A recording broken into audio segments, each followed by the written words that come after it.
Le domaine de la santé est un domaine passionnant où l'humain est à l'avant-plan. Chaque humain est différent, ce qui le rend imprévisible à certains égards. Et c'est ce qui constitue un des défis des apprenants des programmes CECI et APED de la formation professionnelle. Réagir efficacement selon ce qui est observé chez leurs patients. Pour bien former ces travailleuses et travailleurs de demain, ça passe inévitablement par la pratique, en classe et en milieu de travail. Sans équipement technologique en classe, nous sommes vite limités quand nous voulons recréer de vraies situations avec la dose d'imprévus et de complications qu'elles peuvent comporter. Et en contexte de stage, les élèves vivront des situations très concrètes, mais seront dépendants des cas présents sur place pendant la durée de leur stage.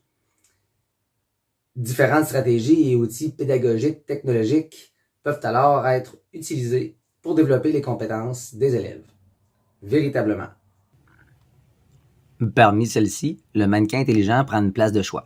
Le Centre de formation professionnelle Poseur, au CSSBE, pour sa part, s'est justement procuré le mannequin Anne de la compagnie Lardale. Mais d'abord, un mannequin intelligent, c'est quoi? Contrairement aux mannequins traditionnels qui ne sont que des modèles inertes, les mannequins intelligents ont la capacité de fournir une simulation plus réaliste en simulant des signes vitaux, des réactions physiologiques et des comportements humains.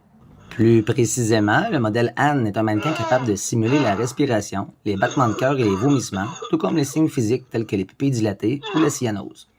Les étudiants peuvent donc pratiquer la réanimation cardio-pulmonaire, les techniques de ventilation, la défibrillation, les soins aux patients en état de choc, la gestion de la douleur et bien plus encore. Ces éléments sont évidemment utilisés pour fournir des commentaires en temps réel, permettant ainsi une simulation plus immersive et une formation plus efficace pour les professionnels de la santé.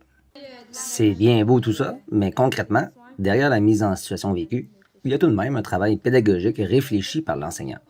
La première étape est l'intention pédagogique de l'enseignant. Il souhaite développer une compétence précise chez ses élèves en leur faisant vivre une situation le plus réellement possible. Ici, par exemple, les élèves reviennent d'un stage à l'hôpital pendant lequel il n'y a pas eu d'opération, ce qui veut dire que les élèves n'ont pas eu de patient post-opératoire. L'enseignante avait dès lors son intention pédagogique. Deuxième étape, rédiger le scénario. L'enseignante a d'abord imaginé un homme revenant d'une salle d'opération, puis a élaboré différents scénarios possibles sur papier. Elle a ensuite rempli les documents en lien avec chaque scénario, toujours sur papier. Troisième étape, il s'agit de transposer le contenu du papier dans le logiciel. L'aspect techno commence ici via le logiciel Leap pour ce qui est des enseignants de poseurs. Pour un scénario donné, on paramètre l'état initial du patient ainsi que les états suivants selon ce qui est prévu dans le scénario. Les possibilités sont nombreuses quant à la programmation, offrant énormément de latitude au déroulement du scénario qui sera vécu par les élèves. C'est ce logiciel qui dictera au mannequin et au moniteur la respiration, le pouls, la tension, bref, tous les éléments programmés du scénario. Quatrième étape, faire vivre les scénarios à ses élèves. La magie s'opère enfin, le logiciel étant interactif par Wi-Fi, le mannequin réagit selon les paramètres du scénario et le moniteur aussi. Mode d'apprentissage, mode d'intégration, mode d'évaluation, tout est possible. À Poseur, les façons dont sera vécu le scénario sont multiples, selon si la classe est disponible ou pas, mais aussi selon l'intention pédagogique, encore une fois. Par exemple, on vit la situation en groupe au laboratoire. Un élève précis ou deux sont les acteurs du scénario et les rétroactions sont données par l'enseignant et les pairs au fur et à mesure qu'on avance dans le scénario. C'est du travail collaboratif enrichissant.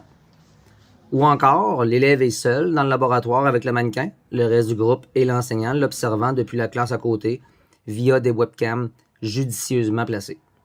Cette dernière option est intéressante car elle libère l'élève du regard de ses pairs, enlevant ainsi un élément stressant pour certains.